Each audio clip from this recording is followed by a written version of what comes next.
different radio stations here in town to get the word out to you guys about the show. They try to get me set up on the Spanish radio station, and I've done that in the past, and it was okay. But the last few times, I had to say no because they put me on the radio with a guy who's like from Mexico. And I can speak Spanish, but you put me up against somebody from the motherland, whoo! You know, I walk in the studio and I'm dealing with this one guy, right? And we go on the air and he's like, sí, buenas tardes, aquí estamos.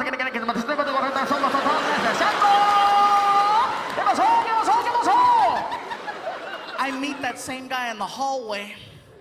He sounded just like that. I'm like, hey, how's it going? ¿Qué pasó?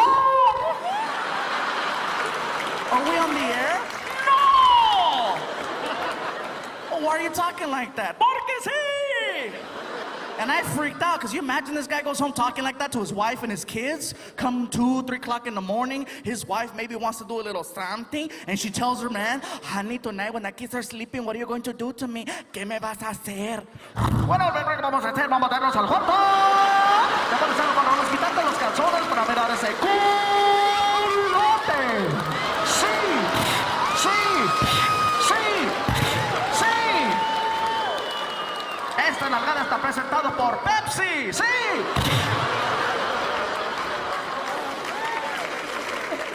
I know somebody who doesn't speak Spanish is gonna go home and try that tonight, man. Sí. You better stop that. Sí. I know some of you in the front are looking at me right now like, Well, how big were you? I know. Hercules, yeah. Anyways, you guys, let me tell you what happened. Basically, I found out I was a little sick. I was diagnosed about 2 years ago, type 2 diabetic. Now, I maxed out at 445 pounds. Yeah, that's way past fluffy, okay? Let's be honest, that's not even, damn! 445 pounds, that's borderline Discovery Channel fat. That was like, I couldn't leave the house, you know? He wants to go to the movies. It was really bad, you guys, and so I was waking up every morning with a 300 plus sugar level. Now, anyone who knows anything about diabetes, that is super high. And you do that enough times and eventually, clear. It's so hard to say goodbye. They buried him in frosting. It was the sweetest funeral ever. Everyone got a cupcake. It was so nice. I'm at the doctor's office, you guys, and the doctor tells me, he says, listen, Gabriel, you're 445 pounds, your weight is out of control, your diabetes is out of control. You're 35 years old, you will not live another 2 years. I guarantee it. And I got very emotional, you know. I was like, are you serious? He goes, 2 years tops. And I was like, but I just started making money. Well, it's gonna be a nice funeral. I was like, what an ass. So it took a lot for me to finally start doing something about it, you know, because it's not like this is the first time I try to lose weight. This has been happening for a long time, but somebody tells you you're gonna die, you actually wake up. So what it took the support of my friends, my family, and, you know, especially, I gotta give credit where credit is due. Martin, you guys, helped me out so much because he's always encouraging me to go to the gym. Let's go work out, bro. Let's go do something. And more importantly than let's go work out is, you know, we're on the road together 46 weeks out of the year, so we eat together a lot, and he's always watching what I eat. And if he sees me reaching for something I shouldn't mess with, he checks me, especially breakfast. That's my favorite meal. I love breakfast. And they always put us at these nice hotels where they give us this continental breakfast with the buffet, and, you know, if I'm eating eggs and bacon and sausage, that's fine. Yes, some of it's fattening, but guess what? No sugar. If Martin sees me reaching for muffins or waffles, he makes a scene. He waits for me to get about 15 feet away, and he starts yelling in front of all the people at the restaurant. Oh yeah, he's still ghetto. I don't care if it's a Ritz-Carlton. Guess what? Machete's here. He starts yelling. He waits for me to get 15 feet away, and then he starts. Really, bro?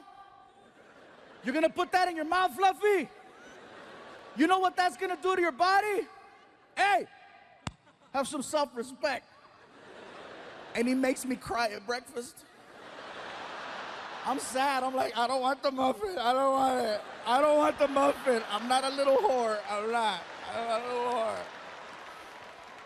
But see, that is a real friend who would check me and remind me, hey, bro, get mad at me all you want. I just want you to live. And I got to respect that. That's why I love that dude, you know? And in turn, sometimes I got to check Martin. Yeah. Believe me, you guys. It goes both ways. Sometimes I have to check him. Not about his weight, but he has his demons too. You know, oh, believe that. Yes, sometimes there's limited space at the hotels where we're staying at. So sometimes we got to double up on a room.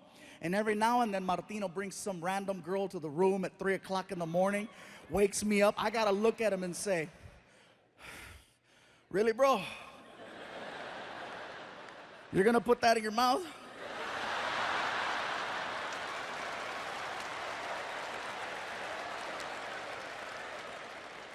Do you know what that's gonna do to your body? Hey, have some self. He doesn't. He really doesn't. You know, but again, the crocodile hunter. I give him a lot of love, a lot of credit. But you know, people go, It's such a loss to the nature community. You know, he taught us so much about nature. and I got mad when I heard this lady on TV saying that he taught us a lot about nature. And it was like, no, he didn't really teach a lot about nature. If you want to learn about nature, you watch Discovery Channel or one of these, nature programs where they have a guy on safari and he's studying from afar. Crocodile hunter, no, come on, every episode. Hey, what you doing? Look over there, right there, it's a tiger. That tiger weighs 800 pounds and it could kill a man in 10 seconds. I'm gonna touch it.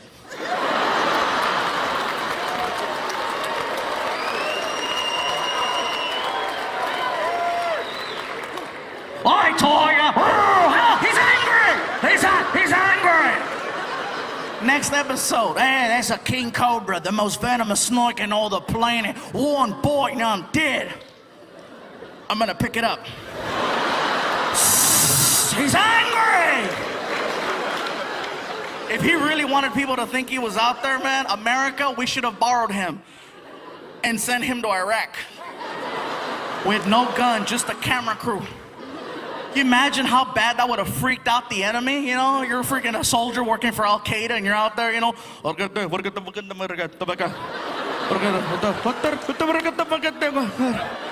and he's walking towards them wearing shorts.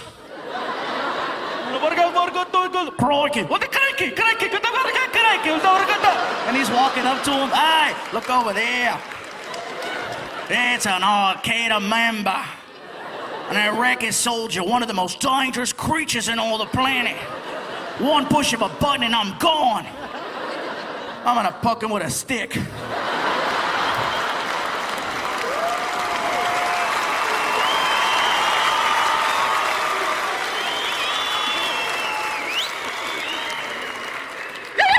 angry! He's so angry. I can handle it. People say, well, Gabriel, you go up there and you make fun of yourself. No, I don't. I come up here and I tell you the things that I heard people say. There's a difference. Sometimes I set myself up for jokes and I don't realize it. 3 years ago, I bought a Beetle, not even thinking. That's not the joke. Shut up. See, I can't even tell you guys the story already. I wasn't thinking. I bought the car because it was affordable, economical, brand new freaking Beetle for like 17 grand. I was like, first new car. I go to show it off at my friend Martin's house. I thought it was nice. I pull up, Martin! He lives in the hood. I don't get out the car. Across the street, there are these gang members. The kind of gang members, they don't really get into, like shooting people and stuff like that. They just hang out on the porch and talk a lot of smack. And so I'm there in a Beetle, and across the street, I hear this, right? I'm like, Martin! And over here, I hear, Orale! Hey, what's up, guys? How's it going? How'd you get in there, is it?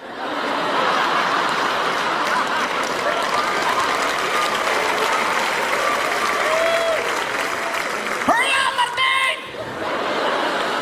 months later, I go back to pick him up. Now I've had some time to work on the car, right? I put some rims on it, some stickers. I put a chip in the motor so it goes faster. I thought it was bad, right? I pull up.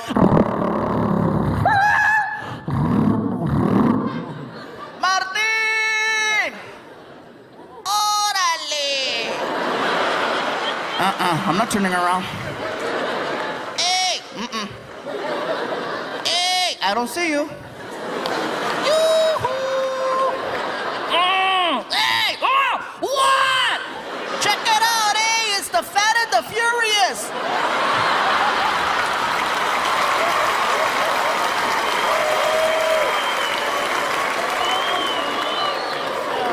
I didn't even wait, man. Got rid of that car, man. I traded it in and got myself a big old SUV. Oh, it was nice for a while. This car freaking sucked on mileage, so man, I got 11 miles to the gallon. Oh, you cannot be badass in a car that kills gas like I kill tacos. You can't be at the stoplight trying to intimidate other cars. You know, what? Whoa. $20 right there. Hell no, man. But it was kind of cool. It had a GPS navigational system in it, and OnStar, which was really cool. You know, I'm driving and all of a sudden this girl's talking to me. Right turn up ahead.